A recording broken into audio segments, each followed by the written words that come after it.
Teacher పరీక్ష పెడుతుంది. పరీక్ష పెట్టిన తర్వాత పేపర్ అంతా కూడా రుద్దిన తర్వాత ఆ పేపర్లు స్కూల్ తెస్తుంది.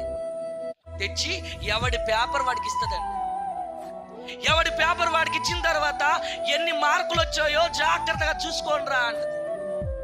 ఎన్ని తప్పులు రాశారో అన్ని దెబ్బలు పడతాయి ఇప్పుడు అంటది. అంటే వాడు చేసిన తప్పు వాడికి చూపించి బెత్తంతో కొడుతుంది అనమాట. అవునా?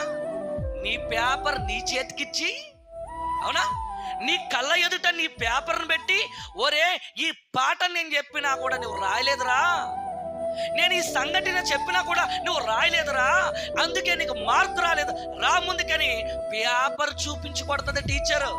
నీకు అర్థమైందా? అంటే నువ్వు రాసిన దానినే, నీకు చెప్పిన దానినే నీ పేపర్ ముందు పెట్టి నిన్ను కొట్టినట్టుగా దేవుడు కూడా అలాగే కనబడుతున్నాడు. చూడండి, నువ్వు ఎన్ని చేశావో నీ పేపర్ చూపించి నిన్ను కొడతాడు. చూడండి, దేవుడు నువ్వు రాసినవి నీ క్రియలు ఏవైతే ఉన్నాయో ఆ క్రియలన్నీ కూడా నీ ఎదుట పెట్టి కొడతాడట. తప్పించుకునే ప్రసక్తి లేదు.